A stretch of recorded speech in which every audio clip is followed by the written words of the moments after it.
സമുദായത്തിൽ ആദ്യമായി ഞാൻ കാലെടുത്ത് വെക്കുമ്പോൾ അത് ഈ സമുദായത്തിൻ്റെ പ്രഥമ മെത്രാപ്പോലിത്തയായിരുന്ന ഗീവർഗീസ് മാർ സേവേറിയോസ് തിരുമേനിയുടെ 99-ാം ശ്രാദ്ധ പെരുന്നാളിലാണ് എന്നുള്ളത് എൻ്റെ മഹാഭാഗ്യമാണ്. ഞാൻ ഇതിനു മുമ്പ് ക്നാനായ സമുദായത്തിൻ്റെ റാന്നിയിലുള്ള പള്ളിയിൽ അവരുടെ 175-ാം വാർഷികത്തിൽ പ്രസംഗിക്കുകയുണ്ടായി. തിരുവനന്തപുരത്തെ ക്നാനായ കത്തോലിക്ക പള്ളിയിലും പ്രസംഗിച്ചിട്ടുണ്ട്. ഇവിടെ ആദ്യമായിട്ടാണ് ഞാനിവിടെ വരുന്നത്. ഇത്രയും വലിയ ഒരു ആദരവ് എനിക്ക് നൽകിയതിന് അഭിമന്യ തിരുമേനിയോടും മറ്റ് സമുദായത്തിലെ ട്രസ്റ്റി, സെക്രട്ടറി തുടങ്ങിയ എല്ലാവരോടുമുള്ള നന്ദി ആദ്യമേ ഞാൻ പ്രകാശിപ്പിക്കട്ടെ. മലങ്കര സഭയുടെ ദീർഘവും പുണ്യപൂർണവുമായ ചരിത്രത്തിൽ ചില ജീവിതങ്ങൾ എന്നും അണയാത്ത വിളക്കുകളെ പോലെ ഉയർന്നു നിൽക്കുന്നു. അവയുടെ പ്രകാശം പ്രഭാപൂരിതവും ലക്ഷ്യം അചഞ്ചലവും കൃപ ശാശ്വതവുമാണ്. അത്തരത്തിലുള്ള മഹത്തായ ജീവിതങ്ങളിൽ ഒന്നാണ് മലങ്കര സുറിയാനി ക്നാനായ ഭദ്രാസനത്തിൻ്റെ പ്രഥമ മെത്രാപ്പൊലീത്തയായ അഭിമന്യ മോർ സേവേറിയോസ് ഗീവർഗീസ് എടവഴിക്കൽ തിരുമേനിയുടേത്. പ്രാർത്ഥന, ത്യാഗം, പാണ്ഡിത്യം, തൻ്റെ ജനതയോടുള്ള അചഞ്ചലമായ സമർപ്പണം എന്നിവ കൊണ്ട് നെയ്തെടുത്ത ഒരു ജീവിതമായിരുന്നു അദ്ദേഹത്തിൻ്റേത്. തിരുമേനിയുടെ നേതൃത്വം ദീർഘവീക്ഷണമുള്ളതും അതേസമയം ആഴത്തിലുള്ള ഇടയ ശുശ്രൂഷാപരവുമായിരുന്നു. ക്നാനായ കമ്മിറ്റിയെ അദ്ദേഹം മലങ്കര സുറിയാനി ക്നാനായ അസോസിയേഷനായി പുനഃസംഘടിപ്പിച്ചു. അതിന് ഒരു ഭരണഘടനയുണ്ടാക്കി. വൈദികരുടെയും ആത്മാരുടെയും സംയുക്ത കൗൺസിൽ സ്ഥാപിച്ചു. കാലത്തെ അതിജീവിച്ച പങ്കാളിത്ത ഭരണത്തിൻ്റെ മാതൃകയായിരുന്നു അത്. ചിങ്ങവനത്ത് മോർ അപ്രൈം സെമിനാരി സ്ഥാപിച്ചു. മലങ്കരയുടെ വിവിധ ഭാഗങ്ങളിൽ മിഷൻ കേന്ദ്രങ്ങൾ ആരംഭിക്കുകയും പുതിയ വിശ്വാസികൾക്കായി ദേവാലയങ്ങൾ സ്ഥാപിക്കുകയും ചെയ്തു. പള്ളികളുടെ രജിസ്റ്ററുകൾ ഏകീകരിച്ചു.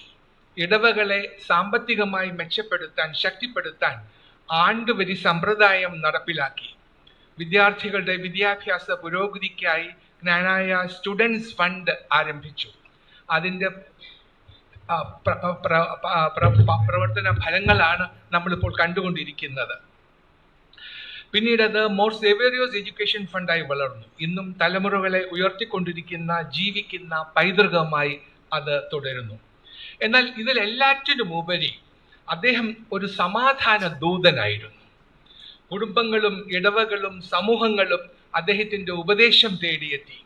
കാരണം അദ്ദേഹത്തിൻ്റെ ജ്ഞാനം, സൗമ്യവും അദ്ദേഹത്തിൻ്റെ വിധി നിർണയം നീതിപൂർവകവും കരുണ അതിരുകളില്ലാത്തതുമായിരുന്നു. ജനങ്ങളോടൊപ്പം നടന്ന ഇടയനായിരുന്നു പുണ്യശ്ലോകൻ. സൗകര്യ സമൃദ്ധമായ ജീവിതം തിരഞ്ഞെടുക്കാമായിരുന്നിട്ടും തിരുമേനി വളരെ ലളിതമായ ജീവിതമാണ് നയിച്ചത്. കോട്ടയം ഈ വലിയ പള്ളിയോട് ചേർന്നിരിക്കുന്ന കാസ് ആൻഡ് കോറി ഫിലിപ്പോസ് ഹാളിലായിരുന്നു അദ്ദേഹത്തിൻ്റെ വാസം. ഞാൻ ഇദ്ദേഹത്തെക്കുറിച്ച് വായിച്ചപ്പോഴേ കാസ് ആൻഡ് കോരി എന്ന് പറഞ്ഞാൽ എന്തുവാന്ന് എനിക്ക് മനസ്സിലായില്ല. ഗൂഗിൾ ചെയ്തിട്ടും കിട്ടുന്നില്ല. പിന്നെ ഞാൻ പ്രിയപ്പെട്ട നമ്മുടെ ജേക്കബ് പണിക്കരോട് ചോദിച്ചു, ഇതെന്താ, ഇത് അക്ഷരത്തെറ്റാണോ എന്ന് ചോദിച്ചു. അപ്പോൾ പറഞ്ഞു, അല്ലല്ല, അക്ഷരത്തെറ്റല്ല, അത് കോർപ്പിസ്, കാസ് എന്ന് പറഞ്ഞാൽ കശിഷ, പിന്നെ കോർ എപ്പിസ്കോപ്പ എന്നാണ്. അതിൻ്റെ ചുരുക്കമാണ് കാർ ആൻഡ് കോസ് എന്ന് പറഞ്ഞതെന്ന് മനസ്സിലായി. അവിടെയാണ് അദ്ദേഹം പ്രാർത്ഥിച്ചത്. അവിടെ നിന്നാണ് മാർഗനിർദ്ദേശം നൽകിയത്. അവിടെയാണ് അദ്ദേഹം വിശ്വാസികളെ സ്വീകരിച്ചത്. അവിടെ അദ്ദേഹം യുവാക്കളെ, കുഞ്ഞുങ്ങളെ അനുഗ്രഹിച്ചു, ദുഃഖിതരെ ആശ്വസിപ്പിച്ചു, തളർന്നവരെ ശക്തിപ്പെടുത്തി. ആത്മാവിൽ ഒരു സന്യാസിയും ഹൃദയത്തിൽ ഒരു പിതാവും ആത്മസമർപ്പണത്തിൽ ഒരു ദാസനുമായി അദ്ദേഹം ജീവിച്ചു. അദ്ദേഹത്തിൻ്റെ അവസാന ദിനങ്ങളും ജീവിതം മുഴുവനും അടയാളപ്പെടുത്തിയ അതേ ശാന്തതയാൽ നിറഞ്ഞിരുന്നു. മെത്രാപ്പൊലീത്തമാരും വൈദികരും വിശ്വാസി സമൂഹവും ചുറ്റി നിന്നപ്പോൾ 1927 ജൂൺ മാസം 11-ാം തീയതി 76-ാം വയസ്സിൽ അദ്ദേഹം നിത്യവിശ്രമത്തിലേക്ക് പ്രവേശിച്ചു. പിതാവിനും സഹോദരനും സമീപമായി അദ്ദേഹത്തെ സംസ്കരിച്ചു. ഒരു കുടുംബത്തിലെ 3 തൂണുകൾ, ഒരു സഭയുടെ 3 വിശ്വസ്ത ശുശ്രൂഷകർ. മോർ സോവേറിയസിനെ സ്മരിക്കുക എന്നത് കർത്താവിൻ്റെ യഥാർത്ഥ ദാസനെ സ്മരിക്കുന്നതാണ്. ജ്ഞാനായ സത്വത്തിൻ്റെ കാവൽക്കാരനെ സ്മരിക്കുന്നതാണ്. സ്ഥാപനങ്ങളുടെ ശില്പിയെ സ്മരിക്കുന്നതാണ്. ഒരു മനുഷ്യ സ്നേഹിയെ സ്മരിക്കുന്നതാണ്. വിനയശീലനായ തപസ്വിയെ സ്മരിക്കുന്നതാണ്. സമ്പത്തോ ബഹുമതിയോ പ്രശംസയോ ഒരിക്കലും തേടാത്ത ഒരു ഇടയനെ സ്മരിക്കുന്നതാണ്. അദ്ദേഹത്തിൻ്റെ ജീവിതം ഒരേ ദിശയിലേക്കുള്ള ദീർഘമായ യാത്രയായിരുന്നു.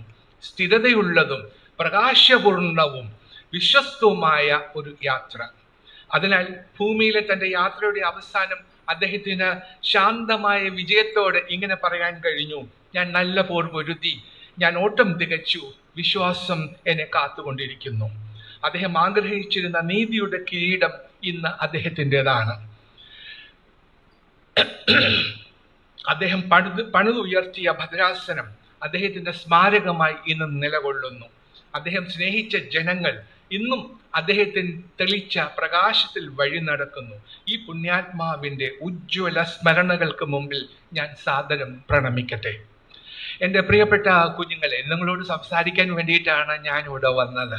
അപ്പോഴാണ് തിരുമേനി പറഞ്ഞത് ഇന്ന് ഈ പുണ്യപിതാവിൻ്റെ 99ാം ശ്രാദ്ധ പെരുന്നാൾ കൂടിയാണ്, അപ്പം അദ്ദേഹത്തെ അനുസ്മരിച്ചുകൊണ്ട് വേണം സംസാരിക്കാൻ എന്ന്.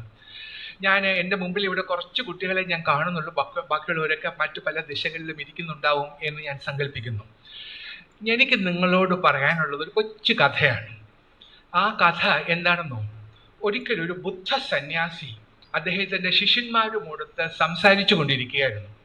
അപ്പോൾ ശിഷ്യന്മാരുമായിട്ട് ഇടയ്ക്കിടയ്ക്കൊക്കെ അദ്ദേഹം ഇങ്ങനെ സംസാരിക്കും. ഇടയ്ക്കിടയ്ക്ക് കുറച്ച് ചോദ്യങ്ങളൊക്കെ ചോദിക്കും. അപ്പോൾ ഇങ്ങനെ അദ്ദേഹം അവരുമായിട്ട് വളരെ അടുപ്പത്തിലായിരുന്നു. ഒരു ദിവസം ഒരു ശിഷ്യൻ ബുദ്ധ സന്യാസിയോട് ചോദിച്ചു, ഗുരു, എനിക്ക് വലിയൊരു ആഗ്രഹം, അതൊന്ന് നിറവേറ്റി തരുമോ എന്ന് ചോദിച്ചു. അപ്പം ഗുരു ചോദിച്ചു, എന്താണ് നിന്റെ ആഗ്രഹം? അപ്പം ഈ ശിഷ്യൻ പറഞ്ഞു, എനിക്ക് വലുതാകുമ്പം ഒരു വലിയ പണ്ഡിതനായിട്ട് വലിയ ഒരു വിവേകിയായിട്ട് അറിയപ്പെടണം, അതാണ് എൻ്റെ വലിയ ആഗ്രഹം, അതൊന്ന് നിറവേറ്റി തരാമോ എന്ന് ചോദിച്ചു. അപ്പോൾ ഗുരു ഒന്നും വേണ്ടിയില്ല. എന്നിട്ട് പറഞ്ഞു, ദേ എൻ്റെ പിന്നാലെ വാ എന്നിങ്ങനെ കൈ കാണിച്ചു. അപ്പോൾ ശിഷ്യൻ പിന്നാലെ നടക്കാൻ തുടങ്ങി.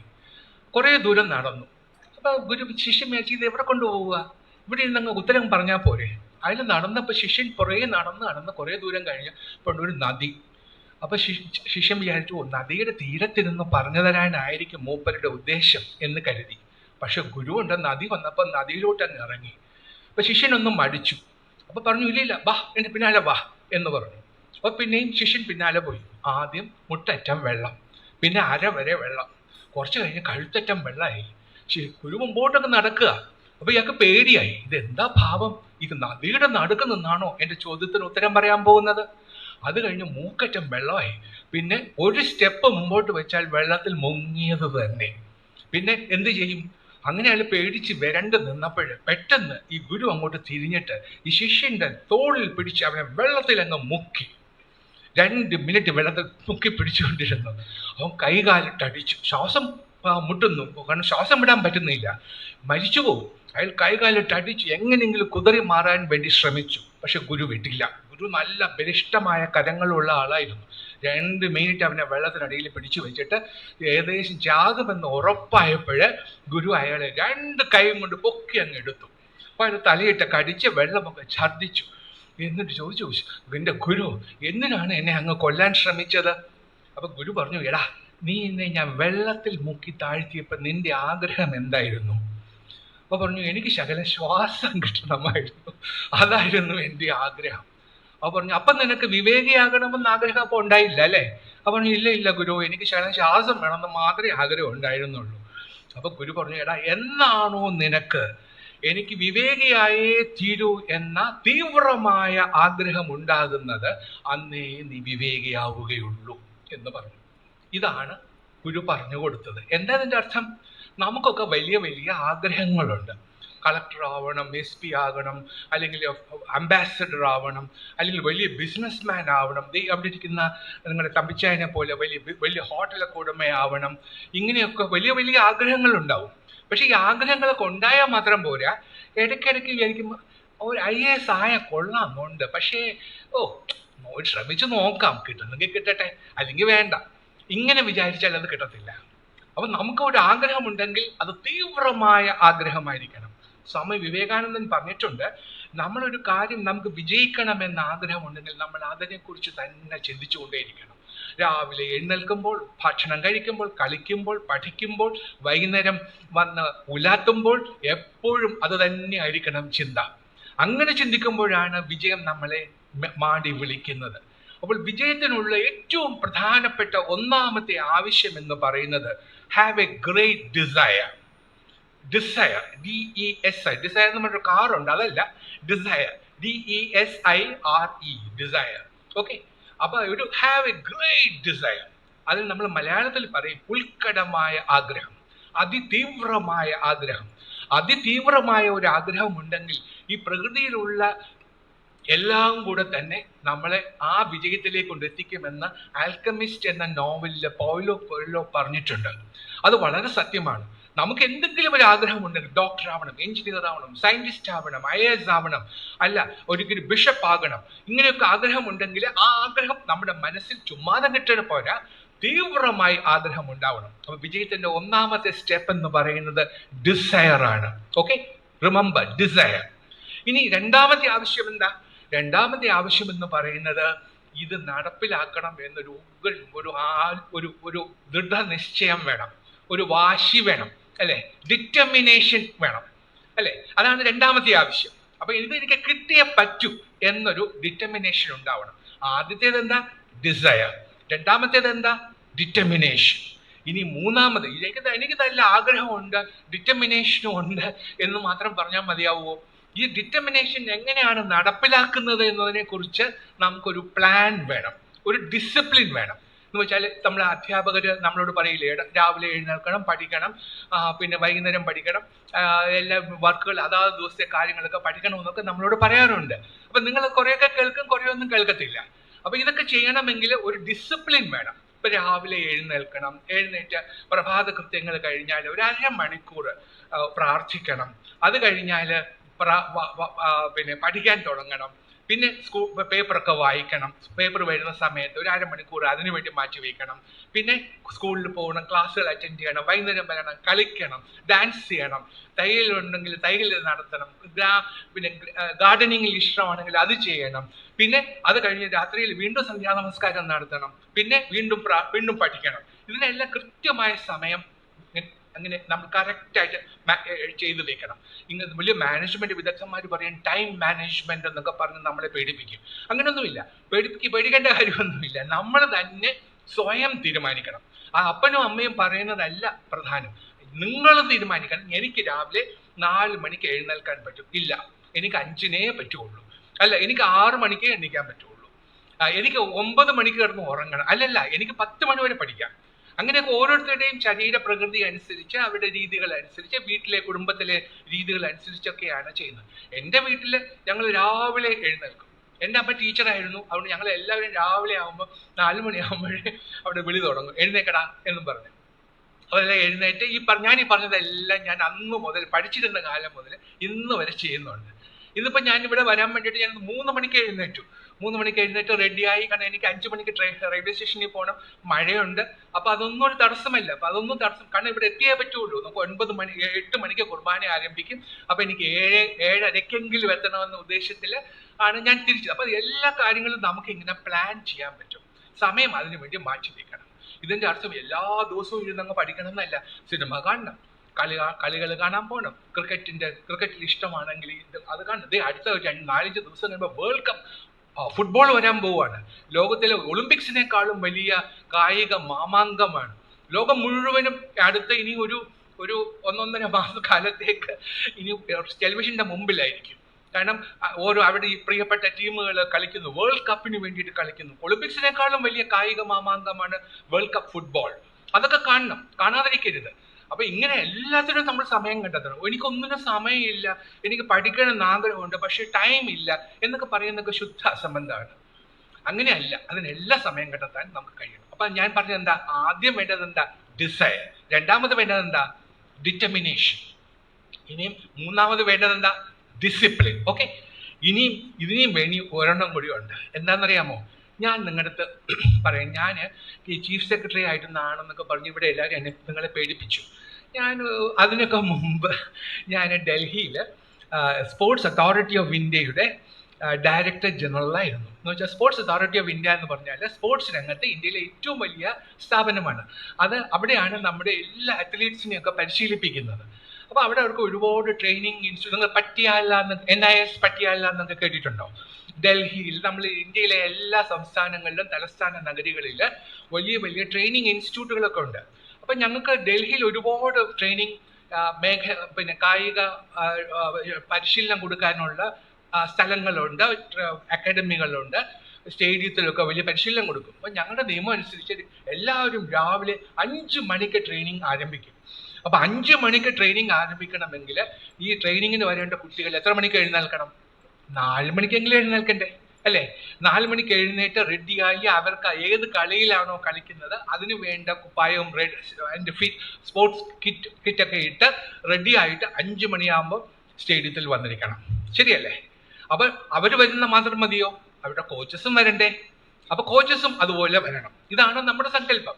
അപ്പൊ ഞാൻ ഇതിന്റെ ഡയറക്ടർ ജനറൽ ആയപ്പോൾ എനിക്കൊരു സംശയം, ഇതൊക്കെ നടക്കുന്നുണ്ടോ എന്നൊരു സംശയം. അതുകൊണ്ട് ഞാൻ വിചാരിച്ചു ഒരു ദിവസം മുന്നറിയിപ്പ് കൂടാതെ ഒന്ന് പോയി നോക്കാം എന്ന് വിചാരിച്ച് ഞാൻ ആരോടും പറയാതെ ഒരു ദിവസം രാവിലെ ഒരു 4 മണിയൊക്കെ ആയപ്പോഴേക്കും എൻ്റെ കാറിനെടുത്ത് ഞാൻ തന്നെ ഡ്രൈവ് ചെയ്ത് ഡൽഹിയിലെ ഇന്ദിരാഗാന്ധി ഇൻഡോർ സ്റ്റേഡിയത്തിലേക്ക് പോയി.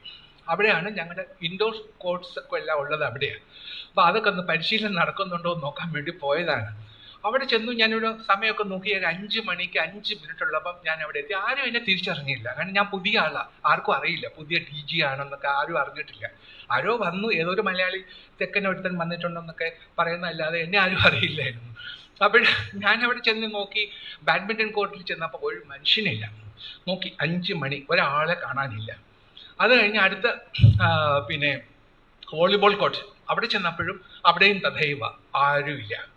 പിന്നെ ഞാൻ വിളിച്ചു, ദൈവമേ, 5 കഴിഞ്ഞ് 5:15 ഇപ്പോഴും ആരും വരുന്നില്ല. പിന്നെ ബാസ്കറ്റ് കോർട്ടിൽ ചെന്നു. അവിടെ ചെന്നപ്പോൾ 1-2 കുട്ടികൾ അവിടെ ഷൂസൊക്കെ വളരെ വളരെ ലിഷേർലി ആയിട്ട് പതിയെ സംസാരിച്ചുകൊണ്ടിരിക്കുന്നു. ഒരാൾ കാലിൽ സോക്സ് ഒക്കെ ഇടുന്നു, ഒരാൾ ചെരുപ്പൊക്കെ ഇടുന്നു. അപ്പോഴും 5 മണിക്ക് തുടങ്ങാനുള്ള യാതൊരു ലക്ഷണവും ഇല്ല.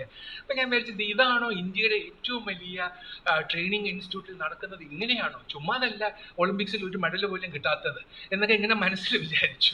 അങ്ങനെ കുറച്ച് ദൂരം അങ്ങോട്ട് പോയപ്പോഴത്തേക്കും അവിടെ ഒരു ബോക്സിംഗ് റിംഗ് ഉണ്ട്. ആ ബോക്സ് ചെയ്യുന്ന പരിശീലിപ്പിക്കുന്ന സ്ഥലം. അവിടെ ചെന്ന് ഞാൻ പെട്ടെന്ന് അവിടെ ചെന്നപ്പോൾ അവിടെ ഒരു കൊച്ചു കുഞ്ഞിൻ്റെ കരച്ചിൽ കേട്ടു. അപ്പം ഞാൻ വിചാരിച്ചു, വെളുപ്പം കാലത്ത് ഈ 5 മണിക്ക് 5:15 കൊച്ചു കുഞ്ഞിൻ്റെ കരച്ചിൽ ഇവിടെ എങ്ങനെ ഉണ്ടാവും എന്ന് ഞാൻ അങ്ങോട്ട് നോക്കിയപ്പോൾ ഒരു പുരുഷൻ 2 കുഞ്ഞുങ്ങളെ, കൈക്കുഞ്ഞുങ്ങളെ, ഒരു കഷ്ടിച്ചൊരു 3 മാസം പ്രായമുള്ള കുഞ്ഞുങ്ങളെ, 2 കുഞ്ഞുങ്ങളെ കണ്ടറിയാൻ ട്വിൻസ് ആണെന്ന്, അതിനെ കയ്യിൽ വെച്ച് അത് കിടന്ന് വാവിട്ട് കരയുക. എന്നിട്ട് അതിനെ ആശ്വസിപ്പിക്കാൻ വേണ്ടി ശ്രമിക്കുകയാണ്. അപ്പോൾ എനിക്കറിയായിരുന്നു ഇത് പുരുഷന്മാർക്ക് പറ്റിയ പണിയല്ല, ഇതൊക്കെ അമ്മമാർക്ക് മാത്രമേ പറ്റുള്ളൂ. അപ്പൊ അതുകൊണ്ട് അയാൾ ഇങ്ങനെ കിടന്ന് അയ്യോ അയ്യോ എന്നും പറഞ്ഞിട്ട് എന്തൊക്കെയോ അതിനെ ആശ്വസിപ്പിക്കാൻ ശ്രമിക്കുന്നു. തൊട്ടടുത്ത് വേറൊരു കുട്ടി, ഒരു 2-3 വയസ്സുള്ള ഒരു ആൺകുട്ടിയും ഉണ്ട്. അവൻ കരയുന്നില്ല, പക്ഷെ അവൻ അവിടെ നിൽപ്പുണ്ട്. അപ്പൊ ഞാനിത് ശ്രദ്ധിച്ചിട്ട് ഞാൻ അയാളോട് ചോദിച്ചു, ഈ കുഞ്ഞുങ്ങളുടെ അമ്മ എവിടെ എന്ന് ചോദിച്ചു. അപ്പൊ അയാൾ തൊട്ടടുത്തുള്ള ബോക്സിംഗ് റിംഗിലേക്ക് വിരൽ ചൂണ്ടിയിട്ട് പറഞ്ഞു, എൻ്റെ അമ്മ അവിടെയുണ്ട്. ഞാൻ നോക്കുമ്പോൾ, ബോക്സിംഗ് റിംഗിൽ നോക്കുമ്പോൾ ഒരു പൊക്കം കുറഞ്ഞ ഒരു സ്ത്രീ, തലയിൽ ഹെഡ് ഗിയറൊക്കെ ഇട്ട് കയ്യിൽ ഗ്ലൗസ് എല്ലാം ഇട്ട് പഞ്ചിങ് പാഡിൽ തുറത്തുര ഇടിച്ചുകൊണ്ടിരിക്കുകയാണ്. ഭയങ്കരമായിട്ട് ഇടിക്കുന്നു. അപ്പൊ ഇതിങ്ങനെ വേർത്ത് കുളിച്ച് നിൽക്കുക, എന്നിട്ട് ഇടി കുറയുന്നില്ല. അപ്പൊ ഞാൻ ചോദിച്ചു, ഇതാണ് കുഞ്ഞുങ്ങളുടെ അമ്മ? അപ്പൊ അത് പറഞ്ഞു, അവിടെ പേരെന്താ? അപ്പൊ അയാൾ പറഞ്ഞു, അതാണ് മേരികോം.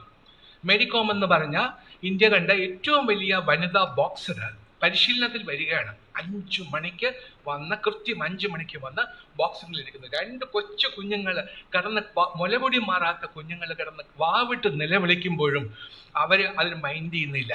അത് അപ്പനെ ഏൽപ്പിച്ചിരിക്കുക, അവരും വേണേൽ നോക്കിക്കൊള്ളൂ, എനിക്ക് പറ്റില്ല, എൻ്റെ ലക്ഷ്യം വേറെയാണ് എന്ന് പറഞ്ഞ് അവിടെ ഒന്ന് പരിശീലനം നേടുന്നു. ഞാൻ അന്ന് മുതൽ ഈ മേരി കോമിൻ്റെ ആരാധകനായി മാറി. പിന്നീട് ഞാൻ മേരി കോമുമായിട്ട് വളരെ അടുത്തു. പിന്നെ മണിപ്പൂരിൽ പോയി അവരുടെ സ്ഥലത്ത് വീടിനടുത്ത് ഒരു 5 ഏക്കർ സ്ഥലം വാങ്ങി ഞങ്ങൾ ഒരു ബോക്സിംഗ് അക്കാഡമി ഉണ്ടാക്കി. അതൊന്നും പറയാനല്ല, ഈ മേരി കോം കാണിച്ചതിൻ്റെ ആണ് ഇംഗ്ലീഷിൽ പറയുന്നതാണ് ഡെഡിക്കേഷൻ. അപ്പം നമുക്കൊരു ലക്ഷ്യമുണ്ടെങ്കിൽ മറ്റൊന്നും നമ്മളെ ഡിസ്ട്രാക്ട് ചെയ്യാൻ പാടില്ല, അല്ലേ? ഇപ്പം എനിക്ക് IAS ആകണം എന്ന് പറഞ്ഞു. അപ്പോൾ നാളെ അടുത്ത ആഴ്ച പരീക്ഷയാണ്. അപ്പോഴാണ് ഇന്ന് ഇന്ത്യയും അഫ്ഗാനിസ്ഥാനും കൂടെ ടെസ്റ്റ് മാച്ച് കളിച്ചുകൊണ്ടിരിക്കുകയാണ്. അപ്പോൾ അതൊന്ന് കാണണം എന്ന് വെച്ചിട്ട് 5 മണി രാവിലെ 9 തുടങ്ങിയാൽ വൈകുന്നേരം 5 മണി വരെ കളിയുണ്ട്. അത് കണ്ടുകൊണ്ട് അവിടെ ഇരുന്നാൽ എൻ്റെ ലക്ഷ്യം നേടാൻ പറ്റുമോ? പറ്റത്തില്ല. അപ്പോൾ എന്ത് ചെയ്യണം? എന്താ, എനിക്ക് ക്രിക്കറ്റ് കാണുക വേണം. ഇപ്പം ഞാൻ വിചാരിക്കണം എൻ്റെ പ്രഥമ ലക്ഷ്യം എന്ന് പറയുന്നത് IAS എഴുതിയെടുക്കലാണ്, അല്ലേ? അപ്പം അതുകൊണ്ട് അതിന് ഞാൻ കോൺസെൻട്രേറ്റ് ചെയ്യും. കളി കാണാം, എനിക്ക് നാളെയും കളി വരും, പക്ഷേ നാളെയും പരീക്ഷ വരില്ല. ഒരു പരീക്ഷയല്ലേ ഉള്ളൂ, ഒരിക്കലല്ലേ എഴുതാൻ പറ്റുള്ളൂ. അപ്പം ഞാൻ വിചാരിക്കും അത് വേണ്ട, ഞാൻ വൈകുന്നേരം ആകുമ്പോൾ അതിൻ്റെ സ്കോർ എത്രയാണെന്ന് ഞാൻ ഗൂഗിൾ ചെയ്ത് നോക്കുമ്പോൾ എനിക്ക് കിട്ടും, അത്രയും മതി എന്ന് ഞാൻ വിചാരിക്കും. അപ്പം ഇങ്ങനെ നമ്മളെ ഒരു ലക്ഷ്യം നമുക്ക് നേടിയെടുക്കണമെങ്കിൽ നമുക്ക് കംപ്ലീറ്റ് ഡെഡിക്കേഷൻ വേണം, പൂർണ്ണ സമർപ്പണം എന്ന് മലയാളത്തിൽ പറയും. അപ്പം എന്തൊക്കെയാ പറഞ്ഞത്? ആദ്യം വേണ്ടത് എന്താ? ഡിസയർ. രണ്ടാമത് വേണ്ടത് എന്താ? ഡിറ്റർമിനേഷൻ. പറയും. മൂന്നാമത് വേണ്ടത് എന്താ? ഡിസിപ്ലിൻ. പിന്നെ നാലാമത് വേണ്ടത് എന്താ? ഡെഡിക്കേഷൻ. അപ്പം ഞാൻ 4 വാക്കുകൾ പറഞ്ഞു. ഈ ഓരോ വാക്കും ഡി വെച്ചാണ് തുടങ്ങിയത്, ശരിയല്ലേ? Desire, determination, discipline, dedication. ഈ 4 ഡികൾ എൻ്റെ പൊന്നു മക്കള് ഇത് ഇവിടെ ഹൃദയത്തിൽ കുറിച്ചിടണം. പേപ്പറിൽ എഴുതി വെച്ചിട്ട് കാര്യമില്ല, പുസ്തകത്തിൽ എഴുതി വെച്ചിട്ട് കാര്യമില്ല. അവിടെ നമ്മുടെ ഹൃദയത്തിൽ അത് എഴുതിയിടണം. അവിടെ ഒരിക്കലും ഇനി മറക്കാൻ പാടില്ല. ഇന്ന് ഈ പള്ളിയിൽ വന്ന് ഞാൻ പറയുന്നതെല്ലാം കേട്ടു. ഇനി നിങ്ങളുടെ ജീവിതകാലത്തിൽ ഇനി നിങ്ങളൊക്കെ വലിയ ആൾക്കാരായി അമ്മമാരൊക്കെ ആയി നിങ്ങളുടെ കുഞ്ഞുങ്ങളൊക്കെ ആകുമ്പോഴും അവരോടും പറയണം, ഇതേ ഈ 4 കാര്യങ്ങൾ മറക്കരുത് എന്ന് പറയണം. ഈ 4 കാര്യങ്ങൾ ഉണ്ടെങ്കിലേ നമുക്ക് ജീവിതത്തിൽ വിജയിക്കാൻ സാധിക്കുകയുള്ളൂ. അപ്പം നിങ്ങൾ ചോദിക്കും, ഇതൊക്കെ സാറിൻ്റെ ജീവിതത്തിൽ ഉണ്ടാക്കിയിട്ടുണ്ടോ എന്ന് ചോദിക്കും. ഞാനൊന്ന് ചുരുക്കി പറയാം, സമയമില്ലാത്തതുകൊണ്ട് ഞാൻ വളരെ ചുരുക്കി പറയാം. ഞാൻ അറിഞ്ഞോ എൻ്റെ അടുത്ത് ആരും ഇത് പറഞ്ഞു തന്നിട്ടില്ല, പക്ഷെ അറിഞ്ഞോ അറിയാതെയോ ഞാൻ ഇതെല്ലാം എൻ്റെ ജീവിതത്തിൽ പാലിച്ചിട്ടുണ്ട്. തിരുമേനി എന്നോട് ചോദിക്കായിരുന്നു, സാറ് എവിടെയാണ് നാട്? ഞങ്ങൾ മാവേലിക്കരക്കാരാണ്, തിരുവനന്തപുരംകാരല്ല. മാവേലിക്കരയിൽ നിന്ന് തിരുവനന്തപുരത്ത് കുടിയേറി പാർത്ത സുറിയാനി ക്രിസ്ത്യാനികളാണ്. അപ്പം എൻ്റെ അമ്മ ഒരു ടീച്ചറായിരുന്നു എന്ന് നേരത്തെ പറഞ്ഞുവല്ലോ. അപ്പം എൻ്റെ അമ്മയും ഞങ്ങൾ മക്കളും കൂടെ അമ്മയ്ക്ക് ട്രാൻസ്ഫർ ആയി തിരുവനന്തപുരത്ത് ഒരു പെമ്പിള്ളേർ പഠിപ്പിക്കുന്ന school, cotton hill girls high school, അവിടേക്ക് ട്രാൻസ്ഫർ ആയപ്പോൾ ഞങ്ങൾ മാവേലിക്ക് തിരുവനന്തപുരത്ത് പോയവരാണ്. അത് 70 വർഷം മുമ്പുള്ള കഥയായി പറയുന്നത്. അപ്പോൾ അവിടെ പോയി ഞങ്ങൾ അവിടെയാണ് താമസിച്ചിട്ട് തിരുവനന്തപുരത്ത് ശാസ്ത്രമംഗലം എന്ന് പറഞ്ഞ സ്ഥലത്ത് ഒരു കൊച്ചു ഓടിട്ട വീട്. അവിടെ അങ്ങനെ ഇരുന്നപ്പോൾ ഞാൻ 7ാം ക്ലാസ്സിൽ മോഡൽ സ്കൂളിലാണ് പഠിച്ചത്. തിരുവനന്തപുരത്തെ ഏറ്റവും നല്ല സ്കൂളാണ് മോഡൽ ഹൈസ്കൂൾ. അപ്പോൾ അവിടെ പഠിച്ചു, 7ാം ക്ലാസ്സിൽ പഠിച്ചു. 7ാം ക്ലാസ്സിൽ അവിടെ പഠിച്ചു തുടങ്ങുമ്പോൾ 7ാം ക്ലാസ് സ്കൂൾ തുടങ്ങിയ ദിവസം ഇതേപോലെ ഒരു ജൂൺ മാസം ആദ്യത്തെ ദിവസം, അന്ന് പഠനോത്സവമൊന്നും ഇല്ല. ആദ്യത്തെ ദിവസം ഞങ്ങൾക്ക് എല്ലാവർക്കും ആകാംക്ഷ, ആരായിരിക്കും നമ്മുടെ ക്ലാസ് ടീച്ചർ? ഒരു നല്ല ചിരിക്കുന്ന സൗമ്യനായ അടിയൊന്നും തരാത്ത ഒരു സാറായെങ്കിൽ എന്ത് നല്ലതായിരുന്നു എന്നൊക്കെ ഞങ്ങൾ വിചാരിച്ചു. ഞങ്ങളുടെ കഷ്ടകാലത്തിന് ഞങ്ങൾക്ക് ആ സ്കൂളിൽ ഏറ്റവും വലിയ ഡിസിപ്ലിനേറിയനായ ഒരു സാറാണ് ക്ലാസ് ടീച്ചറായിട്ട് വന്നത്. ആ സാറിന് എപ്പം നോക്കിയാലും ചൂരിലും കൊണ്ടാണ് നടക്കുന്നത്. വെറുതെ എങ്കിലും പോകുമ്പോൾ 2 അടി തന്നിട്ട് പോകും. സാറിനൊരു സുഖമാണ് ഇങ്ങനെ 2 അടി തരുന്നത്. അപ്പോൾ ഇങ്ങനെ സാറിങ്ങനെ എന്താടാ അങ്ങോട്ടൊന്ന് നടക്ക്, നേരെ നോക്ക്, ഇവിടെ എന്താ ഇങ്ങനെ നിൽക്കുന്നത് എന്നൊക്കെ പറഞ്ഞ് അടി തരും. ഇന്ന് നിങ്ങൾക്ക് അങ്ങനെ ഒന്നും കിട്ടില്ല, അതിനുള്ള ഭാഗ്യം നിങ്ങൾക്കില്ല. കാരണം ഇന്ന് ചൂരിൽ കൊണ്ടു നടക്കാൻ പോലും പറ്റില്ല. അപ്പോഴ് ഈ സാറ് വന്നപ്പോൾ ഞങ്ങൾ ഈ സാറിനൊരു ഇരട്ടപ്പേരിട്ടു, ഹിറ്റ്ലർ എന്ന് വെച്ചാൽ ഹിറ്റ്ലറിനെ നിങ്ങൾ കണ്ടിട്ടുണ്ടാവാൻ വഴിയില്ല. നിങ്ങൾ ഗൂഗിളിൽ നോക്കണം, ഹിറ്റ്ലറിന്റെ പടം കാണും. ഹിറ്റ്ലറിന്റെ ഇത്രയും പൊക്കമുള്ളൂ, 5 അടി 2 ഇഞ്ചൊക്കെ ഉള്ളൂ പൊക്കം. വളരെ പൊക്കം കുറഞ്ഞ ആളായിരുന്നു. പിന്നെ പോരെങ്കിലും പുള്ളി ഇങ്ങനെ എന്നെ പോലെ അല്ല തലമുടി ചെയ്തിരിക്കുന്നു. പുള്ളി നടുക്ക് ഒരു ഇങ്ങനെ വെച്ച് പരത്തി അങ്ങ് ചെയ്തിരിക്കുന്നു തലമുടി. പിന്നെ പുള്ളി മീശ നോക്കണം, എന്നെ പോലത്തെ മീശയല്ല. ഇവിടെ ഇരിക്കുന്ന ഞങ്ങളുടെ ആരുടെയും മീശ പോലെയല്ല. അദ്ദേഹത്തിൻ്റെ മീശ 11 മീശയാണ്. അതെന്താന്ന് അപ്പന്മാരോട് ചോദിച്ചു, ഈ ചെറുപ്പക്കാരായ അപ്പന്മാരോട് ചോദിച്ചാൽ അവർക്കും അറിയത്തില്ല. വലിയപ്പന്മാരോട് ചോദിക്കണം 11 മീശ എന്തുവാ. ഇവിടെ 5 മീശ, ഇവിടെ 5, നടുക്ക് 1. അപ്പൊ 5, 10, 1, 11. അതിനാണ് 11 മീശ എന്ന് പറയുന്നത്. എൻ്റെ അപ്പൻ കുറെ നാൾ 11 ഹിറ്റ്ലറുടെ ആരാധകനായിരുന്നു. പുള്ളിയും 11 മീശ വെച്ച് നടന്ന പഴയ ഫോട്ടോ ഞാൻ കണ്ടിട്ടുണ്ട്. അപ്പൊ ഇങ്ങനെയുള്ള ഒരു മനുഷ്യനായിരുന്നു, ഭയങ്കര സ്ട്രിക്റ്റ് ആയിരുന്നു. അങ്ങനെയുള്ള സാറിന് ആ പേരിട്ട് കൊടുത്തത്. അപ്പൊ സാറ് വന്ന് ഫസ്റ്റ് ഡേ ക്ലാസ്സിൽ വന്നിട്ട് പറഞ്ഞു, എല്ലാവരും, ഞാൻ ക്ലാസ് മോണിറ്ററാണ്, ഞങ്ങൾ 35 കുട്ടികളുണ്ട്, ആമ്പിള്ളേർ മാത്രമേ ഉള്ളൂ സ്കൂളിൽ.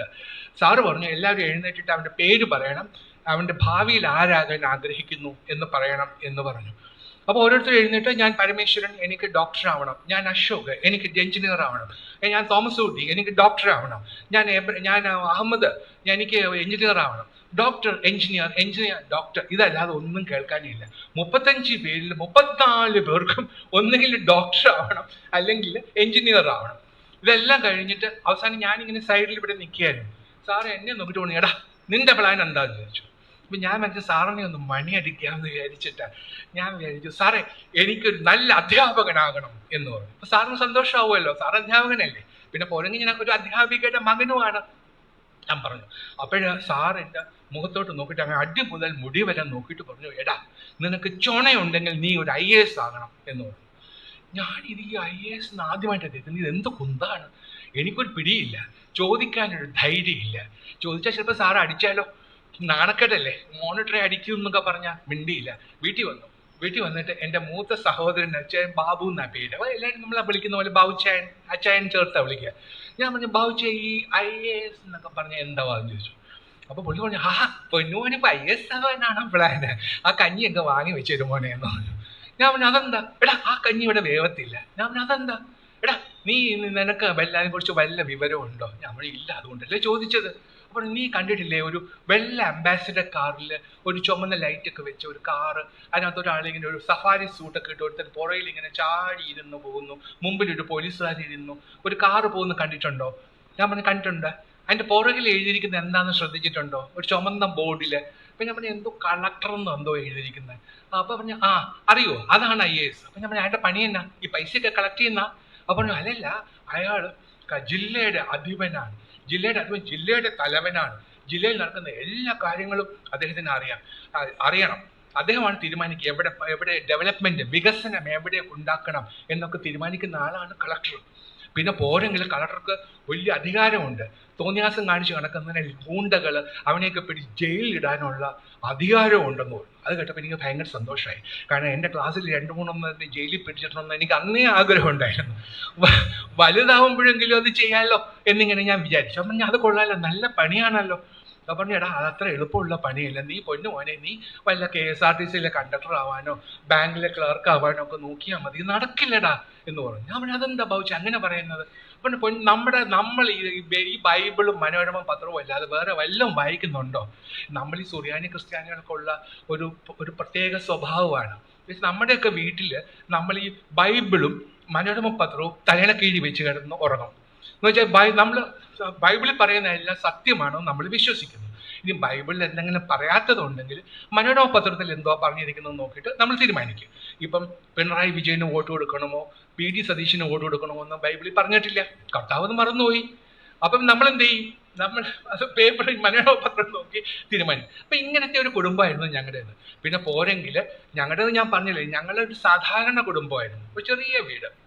ആ വീട്ടില് അപ്പൻ ആർമിയിലാണ്, അതുകൊണ്ട് വർഷത്തിൽ ഒരു മാസത്തെ അവധിക്കേ വരുള്ളൂ. അപ്പൊ ഞങ്ങളുടെ വീട്ടിൽ അപ്പനും അമ്മയും അമ്മയായിരുന്നു. പിന്നെ ഞങ്ങളുടെ വീട്ടില് 7 മക്കള്, 4 ആണും 3 പെണ്ണും. പിന്നെ അതും പോരെങ്കിൽ ഞങ്ങളുടെ വീട്ടില് മോളി എന്ന് പേരുള്ള ഒരു പശു ഉണ്ടായിരുന്നു, പശുവിന് 2 കിടാങ്ങളുണ്ടായിരുന്നു. പിന്നെ ജിമ്മി എന്ന് പേരുള്ള ഒരു പട്ടി ഉണ്ടായിരുന്നു, ബില്ലി എന്ന് പേരുള്ള പൂച്ച ഉണ്ടായിരുന്നു, പേരില്ലാത്ത കുറെ കോഴികൾ ഉണ്ടായിരുന്നു, അതിനെ നിരന്തരം ശല്യപ്പെടുത്തുന്ന ഒരു പൂവൻകോഴി ഉണ്ടായിരുന്നു. ഇങ്ങനെ എല്ലാവരും കൂടി ചേർന്ന ഒരു ചെറിയ വലിയ വീടായിരുന്നു ഞങ്ങളുടേത്. അപ്പൊ ഇങ്ങനത്തെ ഒരു വീട്ടിലാണ് ഞാൻ വളർന്നു വന്നത്. അപ്പൊ ചേട്ടൻ പറഞ്ഞു, ബാബുച്ചൻ പറഞ്ഞു, എടാ നിനക്ക് ഇത്രയ്ക്ക് അങ്ങ് ഭയങ്കര ആഗ്രഹമാണെങ്കിൽ നീ ഒരു കാര്യം ചെയ്യും, നീ ഒരു ഇംഗ്ലീഷ് പത്രം സംഘടിപ്പിക്കുന്നു. ഇംഗ്ലീഷ് പഠിക്കാതെ പോയിട്ട് മോനെ IAS പാസ്സാകാൻ പറ്റില്ല, നന്നായിട്ട് ഇംഗ്ലീഷ് എഴുതണം, ഇംഗ്ലീഷ് പഠിക്കണം, നന്നായി പറയാൻ കഴിയണം, എഴുതാൻ കഴിയണം. ഇപ്പൊ ഇംഗ്ലീഷ് പത്രം മസ്റ്റാണ്. അപ്പൊ എന്ത് ചെയ്യും? ഇംഗ്ലീഷ് പത്രം വരുത്തുന്ന ഏതെങ്കിലും വീട്ടിൽ ചെന്നാൽ ഇംഗ്ലീഷ് പത്രം മേടിച്ചുകൊണ്ട് വരാൻ പറഞ്ഞു. അപ്പൊ ഞാൻ അവിടെയൊക്കെ നോക്കി അന്വേഷിച്ചപ്പോൾ ഞങ്ങളുടെ അവിടുത്തെ ഒരു വീട്ടിലും ഇംഗ്ലീഷ് പത്രം വരുത്തുന്നില്ല. അപ്പൊ ആരോ ഒരാൾ പറഞ്ഞു, അവിടെ അങ്ങ് ജംഗ്ഷനിൽ ഒരു 2 നില വീടുണ്ട്, അയാളുടെ വീട്ടിൽ ഇംഗ്ലീഷ് പേപ്പർ വരുന്നുണ്ടെന്ന് പറഞ്ഞു. അപ്പൊ ഞങ്ങൾ അവിടെ ചെന്നു. ഞങ്ങൾ എൻ്റെ ബ്രദറും കൂടിയാണ് പോയത്. ഞങ്ങളവിടെ ചെന്നിട്ട് ഞാൻ പറഞ്ഞു, സാറിൻ്റെ ഇംഗ്ലീഷ് പത്രം ഒന്ന് വായിക്കാൻ തരുമോ എന്ന് ചോദിച്ചു. അപ്പോൾ അതിലൂടെ നിനക്കൊക്കെ വായിക്കാനാണോ ഞാൻ ഇംഗ്ലീഷ് പത്രം വരുത്തുന്നത് എന്ന് ചോദിച്ച് ദേഷ്യപ്പെട്ടു. അപ്പോൾ ഞാൻ പറഞ്ഞു, ഞങ്ങൾ പറഞ്ഞു, അയ്യോ സാറേ 1 മണിക്കൂർ നേരത്തേക്ക് തരുമോ ഒന്ന് വായിക്കാൻ. അപ്പോൾ പുള്ളി പറഞ്ഞു, സോറി തരാൻ പറ്റില്ല എന്ന് പറഞ്ഞു. പിന്നെയും ഞങ്ങൾ കെഞ്ചി, സർ പ്ലീസ് സർ, ഒരു ഹാഫ് ആൻ അവർ. അപ്പോൾ പുള്ളി പറഞ്ഞു, ഒരു കാര്യം ചെയ്യാം, അത്രയ്ക്കും കൊതിയാണെങ്കിൽ ഞായറാഴ്ചത്തെ സൺഡേ സ്റ്റാൻഡേർഡ് വേണമെങ്കിൽ വായിക്കാൻ തരും. ഇന്ത്യൻ എക്സ്പ്രസിന് അന്ന് സൺഡേ സ്റ്റാൻഡേർഡ് എന്ന് ഇപ്പോഴങ്ങനെയല്ല, അന്ന് അങ്ങനെയായിരുന്നു എൻ്റെ പേര്. അപ്പോൾ സൺഡേ സ്റ്റാൻഡേർഡ് വായിക്കാൻ തരാമെന്ന് പറഞ്ഞു. സന്തോഷമായി. ഒരു ദിവസം 1 മണിക്കൂർ നേരം വായിക്കണം. ഞായറാഴ്ച രാവിലെ പള്ളിയിൽ പോകും. അത് ഞങ്ങൾ പള്ളിയിൽ പോകുന്ന ഞങ്ങൾ അമ്മയും 7 പേരും കൂടെ ഒരു ആർമി കണ്ടിജന്റ് പോകുന്ന പോലെയാണ് പോകുന്നത്.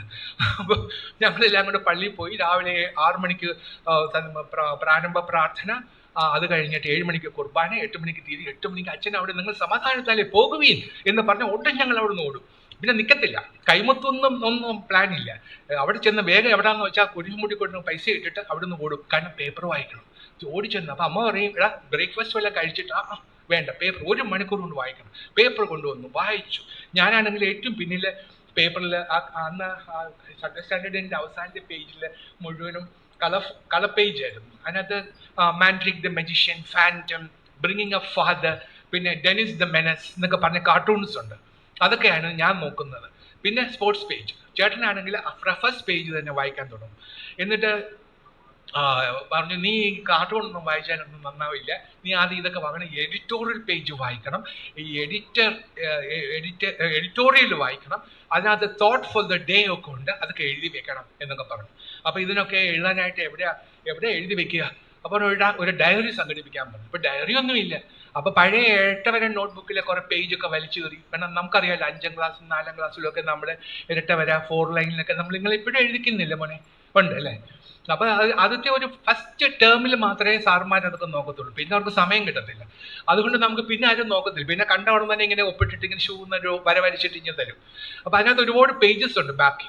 അതെല്ലാം വലിച്ചു കയറി ടാഗ് ചെയ്ത് ഒരു നല്ല ഏതോ ഒരു സിനിമാ നടിയുടെ പടമുള്ള ഒരു കവർ പേജൊക്കെ ഇട്ട് പിന്നെ ഒരു ഡയറി ഉണ്ടാക്കി. ആ ഡയറിയിൽ ഞങ്ങൾ പേപ്പർ വായിക്കുന്നതിന് പ്രധാനപ്പെട്ട കാര്യങ്ങളൊക്കെ എഴുതി, ഡിഫിക്കൽട്ടായിട്ടുള്ള ഇംഗ്ലീഷ് വാക്കുകൾ എഴുതി. സിവിലൈസേഷൻ അന്ന് ഞാൻ കണ്ട ഏറ്റവും ഡിഫിക്കൽട്ട് വേർഡായിരുന്നു.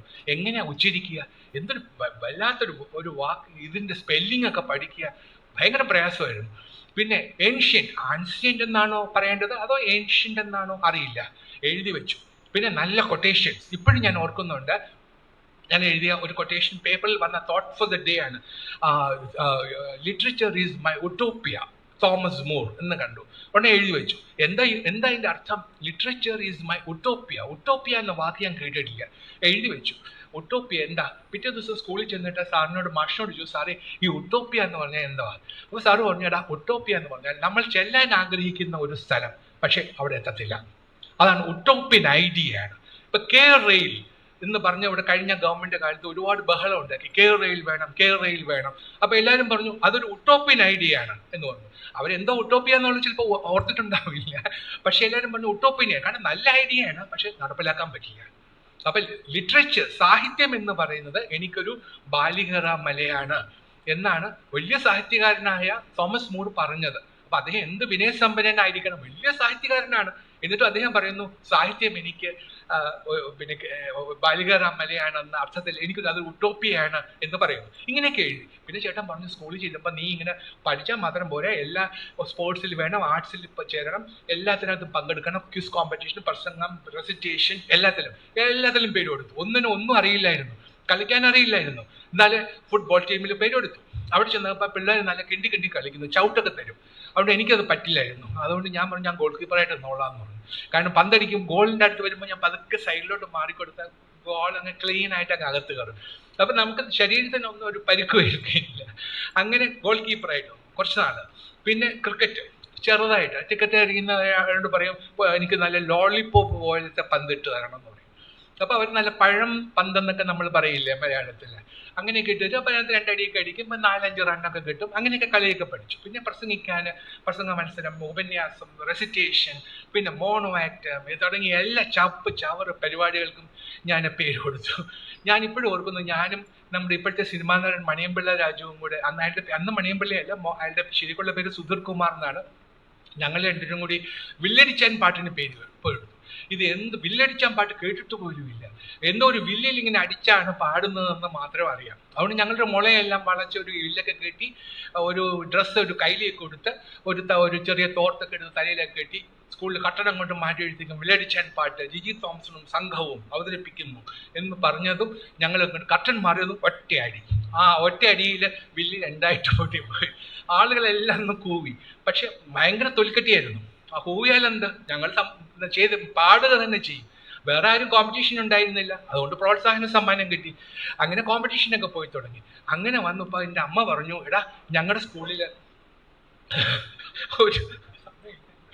ഒരു ഒരു ഞങ്ങളുടെ സ്കൂളിൽ പെൺപിള്ളേർ പഠിക്കുന്ന സ്കൂളൊക്കെ ഏഷ്യയിലെ ഏറ്റവും വലിയ സ്കൂളാണ്, പെൺകുട്ടികളെ ഏറ്റവും കൂടുതൽ പഠിക്കുന്ന സ്കൂളാണ് കോട്ടൺ ഹിൽ ഗേൾസ് ഹൈസ്കൂൾ. അപ്പം അന്ന് തന്നെ 4000-ലധികം സ്കൂളുകളുണ്ട്. ഇപ്പം കുട്ടികളുണ്ടായിരുന്നു, ഇപ്പം എത്രയാണെന്ന് എനിക്കറിയില്ല. അപ്പോൾ അവിടെ അമ്മ പറഞ്ഞു, എടാ ഞങ്ങളുടെ ആനുവൽ ഡേക്ക് ഒരു IAS ഓഫീസർ പ്രസംഗിക്കാൻ വരുന്നു, മോൻ വരുന്നോ എന്ന് ചോദിച്ചു. ഞാൻ പറഞ്ഞു, വരുന്നു, പെൺപിള്ളേരുടെ സ്കൂളല്ലേ, പോകാതിരിക്കാൻ പറ്റുമോ, അച്ഛൻ്റെ അടുത്ത് കുമ്പസാരിക്കേണ്ട കാര്യമാണ്. എന്നാലും അപ്പം ഞാൻ പറഞ്ഞു ഉറപ്പായിട്ടും വരുമെന്ന് പറഞ്ഞു. അപ്പോഴേ അമ്മയ്ക്ക് എൻ്റെ രോഗം മനസ്സിലായി. ഞാൻ പറഞ്ഞു, എടാ നീ അവിടെ വന്നേ, അവിടെ പെൺപിള്ളേരെ നോക്കാനല്ല വരുന്നത്, നീ അവിടെ നിന്ന് പ്രസംഗിക്കുന്ന ഒരു IAS ഓഫീസർ പ്രസംഗിക്കുന്നത് കേൾക്കണം, അയാൾ നല്ലോണം പ്രസംഗിക്കണം, അതുപോലെ പ്രസംഗിക്കണം എന്ന് പറഞ്ഞു. ശരി, ചെന്നു. അവിടെ സ്വാഗതം, കൃതജ്ഞത, മറ്റേ ടീച്ചറിൻ്റെ ആവേദന, സ്വാഗത നൃത്തം, മറ്റേ നൃത്തം എന്നൊക്കെ പറഞ്ഞിട്ട് കുറേ ബോറടി പരിപാടികളൊക്കെ കഴിഞ്ഞ് അവസാനം ഈ IAS ഓഫീസറെ പ്രസംഗിക്കാൻ കയറി. ഒരു വെള്ള പാൻറ്റും വെള്ള ഷർട്ടും ഒക്കെ ഇട്ട് നല്ല ഒരു അന്നത്തെ DPI director of public instruction R Ramachandran Nair, പിന്നീട് അദ്ദേഹം ചീഫ് സെക്രട്ടറി ആയി. അദ്ദേഹം പ്രസംഗിക്കാൻ തുടങ്ങി. നല്ല ഒന്നാന്തരം മലയാളത്തിൽ പ്രസംഗിക്കും, നല്ല ഒഴുക്കുള്ള മലയാളം. അങ്ങനെ പ്രസംഗിച്ചുകൊണ്ടിരിക്കുമ്പോൾ ഓരോ 5 മിനിറ്റ് കഴിയുമ്പോഴും പുള്ളി ഒരു സംസ്കൃത ശ്ലോകം ചൊല്ലും. അപ്പം ഞാൻ അപ്പടി കൺഫ്യൂസ്ഡ് ആയി, ദൈവമേ IAS കിട്ടണമെങ്കിൽ അപ്പോൾ സംസ്കൃതവും പഠിച്ചേ പറ്റുള്ളൂ എന്ന് വിചാരിച്ചു. പിറ്റേ ദിവസം സ്കൂളിൽ ചെന്നിട്ട് മലയാളം മാഷിനോട് പറഞ്ഞു, സാറേ എനിക്കൊരു ഒരു സംസ്കൃത ശ്ലോകം പറഞ്ഞിരുമോ എന്ന് ചോദിച്ചു. അപ്പോൾ എന്താണ് നിനക്കിപ്പോൾ സംസ്കൃതത്തിനോട് ഇത്ര വലിയ പ്രേമം? ഞാൻ പറഞ്ഞാൽ അല്ലാതെ എനിക്ക് ഒരെണ്ണം വേണം, ഈ പ്രസംഗത്തിനൊക്കെ പോകുമ്പോഴേ ഒരു ശ്ലോകമൊക്കെ ഉണ്ടെങ്കിൽ നല്ല ഗംഭീരമായിരിക്കില്ലേ എന്ന് പറഞ്ഞു. അപ്പോൾ പറഞ്ഞു, ശരി ഇന്ന് നോട്ട്ബുക്ക് എടുത്തുകൊണ്ട് വന്നു. ഞാൻ നോട്ട്ബുക്ക് കൊണ്ടുവന്നു. അതിൻ്റെ പിന്നിൽ സാറ് എഴുതി, നത്തോഹം കാമേ രാജ്യം ന സ്വർഗം ന പുനർഭവ പ്രാണിന ദുഃഖതപ്താനാം കാമേ ദുഃഖനാശന. നത്തോഹം കാമേ രാജ്യം, ഞാൻ രാജ്യം കാക്ഷിക്കുന്നില്ല. ന സ്വർഗ, ഞാൻ സ്വർഗവും കാക്ഷിക്കുന്നില്ല. ന പുനർഭവ, ഞാൻ പുനർജന്മവും കാക്ഷിക്കുന്നില്ല. പ്രാണിനാം ദുഃഖതപ്താനാം കാമേ ദുഃഖനാശനാം, എൻ്റെ സഹജീവികളുടെ കണ്ണീരൊപ്പുന്നതാണ് എൻ്റെ ജീവിത ലക്ഷ്യം എന്ന അർത്ഥവും പറഞ്ഞു തന്നു. അതൊക്കെ സാറിൻ്റെ മനോഹരമായ കൈപ്പടയിൽ എൻ്റെ മലയാളം നോട്ട്ബുക്കിൻ്റെ അവസാനത്തെ പേജിൽ സാർ എഴുതി തന്നു. ഞാനിത് കാണാതെ പഠിച്ചു. നല്ല കൊള്ളാം. ഇതൊരു മരണ പ്രസംഗത്തിനല്ലാതെ വേറെ എവിടെ വേണമെങ്കിലും ഉപയോഗിക്കാൻ കൊള്ളാവുന്ന ഒരു ശ്ലോകമല്ലേ. അപ്പം ഇത് കാണാണ്ട് പഠിച്ചു. അത് കഴിഞ്ഞ് ഇങ്ങനെ വെയിറ്റ് ചെയ്തിരുന്നേ, ഒരു എവിടെയെങ്കിലും ഒന്ന് കാച്ചണമല്ലോ, ഒരു പ്രസംഗ മത്സരത്തിൽ ഇങ്ങനെ വരാൻ വേണ്ടിയിട്ട് വെയിറ്റ് ചെയ്തിരിക്കുകയായിരുന്നു. അങ്ങനെ വന്നപ്പോൾ ഒരു ദിവസം ഞങ്ങളുടെ മോഡൽ സ്കൂളിൽ ഒരു ഇൻ്റർ സ്കൂൾ കോമ്പറ്റീഷന് ഇവിടെ പങ്കെടുക്കാനായിട്ട് ഹെഡ് മാസ്റ്റർ പറഞ്ഞു, നീ നമ്മുടെ സ്കൂളിനെ റെപ്രസെൻറ്റ് ചെയ്ത് പോകാമോ എന്ന് ചോദിച്ചു. പോകാമെന്ന് പറഞ്ഞു. അവിടെ ചെന്നു. വലിയ കോമ്പറ്റീഷൻ, എല്ലാ സ്കൂളിൽ നിന്നുള്ള പിള്ളേരുണ്ട് തിരുവനന്തപുരത്ത്. അപ്പം ഞങ്ങൾക്ക് 5 മിനിറ്റിന് മുമ്പാണ് ഈ വിഷയം തരുന്നത്, അറിയാമല്ലോ, പ്രസംഗ മത്സരത്തിന്. അപ്പോൾ വേറൊരു മുറിയിലോട്ട് കൊണ്ടു ചെല്ലും. അവിടെ സാറ് നമുക്കൊരു പേപ്പറിൽ എഴുതരും, ഇതാണ് വിഷയം. അപ്പോൾ വിഷയം നമുക്ക് 5 മിനിറ്റ് ചിന്തിക്കാനുള്ള സമയമുണ്ട്. അപ്പം എനിക്ക് കിട്ടിയപ്പോഴത്തേക്കും ഇന്ത്യയുടെ സാമ്പത്തിക പ്രതിസന്ധി എന്ന് എഴുതിയിരിക്കും. എന്തുകൊണ്ടാ നമുക്ക് സാമ്പത്തിക പ്രതിസന്ധി, ഇതിനെക്കുറിച്ച് നമ്മളില്ല ഏതോ ഇവിടുത്തെ MLA പറഞ്ഞ മതി, ഇതിൻ്റെ എന്താണ് കൊടച്ചക്രവും എന്താണെന്ന് ഒന്നും അറിയത്തില്ല, കുന്തവും കൊടച്ചക്രവും ഒന്നും അറിയില്ല. സാമ്പത്തിക പ്രതിസന്ധിയെ കുറിച്ച് 7ാം ക്ലാസ്സിൽ പഠിക്കുന്നവനെ എന്തറിയാൻ പറ്റും? ഇന്നാണെങ്കിൽ പറയായിരുന്നു, എനിക്കൊന്നും അറിയില്ല. അപ്പൊ ഇനി ഞാൻ വെച്ച് സ്കൂളിൽ നിന്ന് ആദ്യമായിട്ട് സ്കൂളിനെ റെപ്രസെന്റ് ചെയ്ത് പോയിട്ട് വെറും ഒന്നും പറയാതെ പോയാൽ ഹെഡ് മാസ്റ്റർ എന്ത് വിചാരിക്കും? വൈകുന്നേരത്ത് വെച്ച് കാണാം എന്ന് വിചാരിച്ചിട്ട് ഞാൻ സ്റ്റേജിലോട്ട് കയറിയപ്പോൾ മുമ്പിൽ കുറേ വിദ്വാന്മാർ അങ്ങനെ കാലുമേ കാലൊക്കെ വെച്ചിരിക്കുന്നു, ജഡ്ജസ്.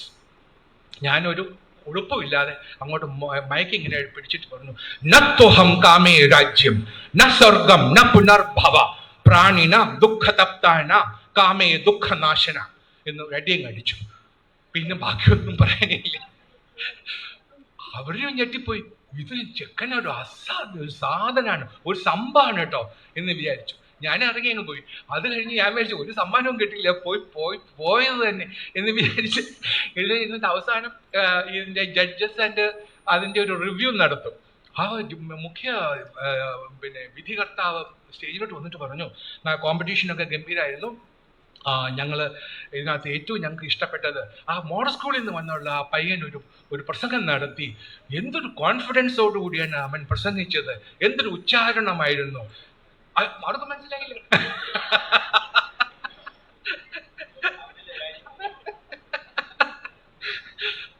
അവർക്കും മനസ്സിലായില്ല.